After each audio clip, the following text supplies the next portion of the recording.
Yo, yo, yo. Thanks for tuning in to the 65th episode of J Talks Crypto. And in this episode, I'm going to be talking about hosted mining versus mining at home. And I feel like a lot of people are generally, like the vibe I get is not your ASIC, not your hash, or something like that. And that's a good MO to live by, because if you don't have direct control over your machine, then you're trusting someone else. So it's similar to not your keys, not your coins. And that's one thing to consider if you're going to use hosted mining. Like, they are a business partner in a sense, because you have to understand their business model too. It's just like, the reason why they're giving you the ASIC is because they need to reduce some of the risk. So that's where you come in. You buy the ASIC and you pay for the electricity because they have a whole bunch of other miners that they're kind of like running themselves probably. And, when things like take a turn for the worse, they have less to pay up front. But they can still kind of like keep their operations going, because in my head, their model is that they're spreading out the risk between a whole bunch of people.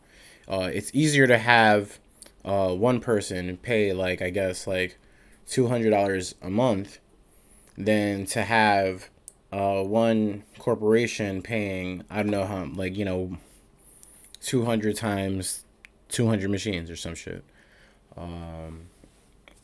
Anyway, so I just wanted to maybe put some different thoughts out there, because I do feel that like everyone already does kind of know the not your hash, not your ASIC, not your hash. But I also wanted to put another thing out there, because one of the benefits I think about hosted mining that people don't understand is that it does somewhat decentralize your location risk.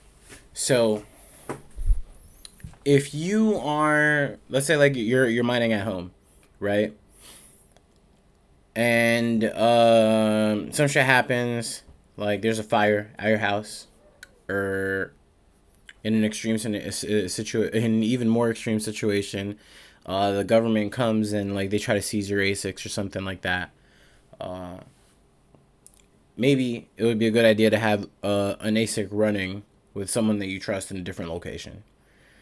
Because if you're disrupted maybe locally in your own home, then your methods of producing Bitcoin are still there.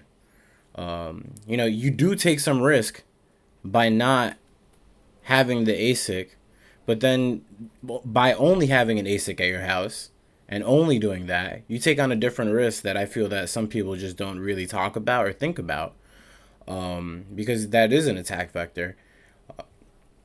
It's just like not your ASIC, not your hash, and it's like it really just depends on the threat model that you feel you might run into.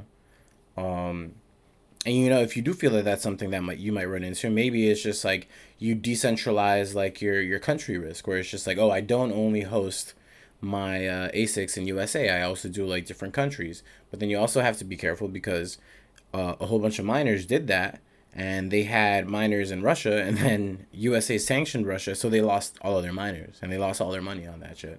So it's something to be very careful to pick. It and I wouldn't think of it any other way. Like, you have like a $2,000 or $3,000 or $4,000, $5,000 computer with this company.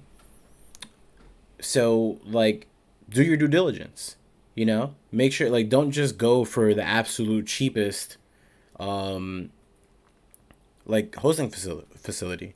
Maybe like if the hosting facility is closer to you, maybe you want to go with one of those. Just because you can, maybe if something goes wrong, you might be able to drive there. So I don't know. I'm just trying to put some thoughts out there. some things to consider about hosted mining. I do feel that like it gets a complete bad rap, but I do think that it has a place if you can find the right counterparty. And that's mainly what it is, but that's generally how life goes. Like, in life, Bitcoin is, to me, Bitcoin is a peer to peer network. You should be able to use your other peers to, I don't know, generate, like, miners need to offset their risk too. And if you have like a big ass mining facility, like it might be helpful to just have that, like to be able to offset that with someone. I don't know. And like to me, I think the interesting part is because you do decentralize like your own risk because um if someone were to come and fuck with you exactly at your house or your primary residence, it's not, and you have to evacuate, like you're not just completely a sitting duck afterwards.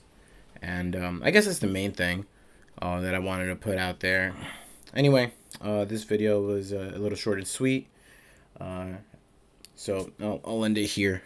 This is JTC65. Thanks for tuning in, and I am signing off. And don't forget to like, comment, and subscribe. I always forget to ask because I hate it, but please just like, comment, subscribe, guys. It's not that hard.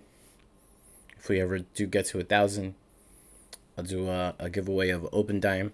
I still do have it, but this is JTC65, and I'm out.